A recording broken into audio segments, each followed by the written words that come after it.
বাংলা গান ভালো না লাগলে এখান থেকে পাতলি গালি সে নিকাল যাও।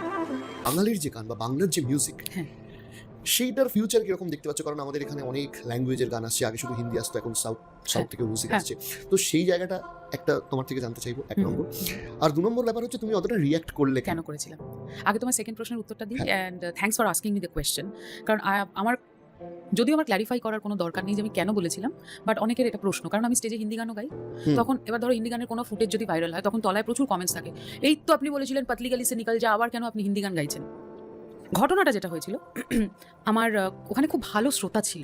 মানে ভালো শ্রোতা তো মানে হয় না যে ঘন্টার পর ঘন্টা গাওয়া যায় ওনাদের সামনে। তো ওই প্রোগ্রামটা তো এরকম অসাধারণ শ্রোতারা ছিলেন। তো বিভিন্ন ধরনের গান গাইছে, আমার গান আরও সব কিছু সব হচ্ছে। তো রঙ্গবতীর পরে আমার গাওয়ার পরে আমার হঠাৎ করে মনে হলো কি যে আমি একটা রবীন্দ্রনাথের গান গাইব। তো আমি তখন অডিয়েন্সকে বললাম যে আমি একটা রবি ঠাকুরের গান গাইতে পারি। এই পাশ থেকে কোনো একটা ছেলে, হ্যাঁ আমার ভাইয়ের চেয়েও ছোট হবে বয়সে, সে এসে বলছে শুধু হিন্দি গান শুনবো পাশ থেকে। আমার এত মাথাটা গরম হয়ে গেছে তখন। আমি বলছি যদি তুমি শুধু হিন্দি গানই শোনো তাহলে পাতলি গালি সে নিকাল যাও। মানে আমিও ওটা একটা ইয়েতে বলে ফেলেছি। হয়তো বলতে ভেবে বললে অতটা হতো না, আমি ভেবেই বলেছি। মানে ওটা ও ডিজার্ভ করে, ওইটাই ও ডিজার্ভ করে, ওই উত্তরটাই ও ডিজার্ভ করে। এরপরে কি হলো, কিছু বিজ্ঞ লোকজন আছেন তো ইনস্টাগ্রামে, এই সোশ্যাল মিডিয়াতে, হ্যাঁ সবাই সব কিছু জানেন। তো একটা পক্ষ হয়ে গেল আমার পক্ষে, একটা পক্ষ ভাবলো যে আমি শুধুই বাংলা গানের পক্ষে, নিজেরাই ভেবে নিল কিন্তু। আর একটা পক্ষ ভাবলো যে আমি এই হিন্দি গান বা আরও অন্যান্য ভাষার যা যা গান রয়েছে সেগুলোকে একদম সাইডে রাখি আর কি। মানে সেগুলো পছন্দই করি, হ্যাঁ শোনাই পাপ, আমার নরকে ঠাই হবে এরকম একটা ব্যাপার আর কি। তো দুটো তরফ দুজনের মতো ভেবে নিল। এইবারে কি হলো, যখন ভিডিওটা এবার বুদ্ধি করে অর্গানাইজাররা কি করেছে, ওই পোর্শনটা তুলে দিয়ে দিয়েছে দায়িত্ব নিয়ে।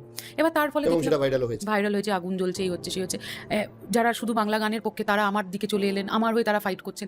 আমারটা কেউ আর জানতে চাইছে না আমি কি বলতে চেয়েছি। Thank you for asking. So that was the reason যে একটা ছেলে এসে খুব বাজেভাবে বলেছিল যে রবীন্দ্রনাথের গান শুনবো না, আর সেটা আমার খুব গায়ে লেগেছে ভাই, বহুত গায়ে লেগেছে। এবং আমার তখন মনে হয়েছে যে ওখানে দাঁড়িয়ে ওকে আমি যদি আরও চারটে কথা বলতে পারতাম না, আমার মনে হতো যে আমি শান্তি পেয়েছি। কিন্তু যা হয়, মানে কখনোই তো লিমিট ক্রস করে কিছু বলা যায় না, ওই শিক্ষাও নেই আমার।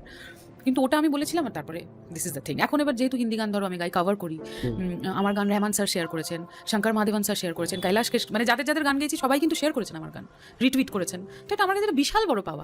একজন সিঙ্গার হিসেবে কেন আমি খালি বাংলা গান গাইবো, বা কেন খালি আমি বাংলা গানের পক্ষে থাকবো? Music is universal, right? তো আমি সব ধরনের গান গাইবো না।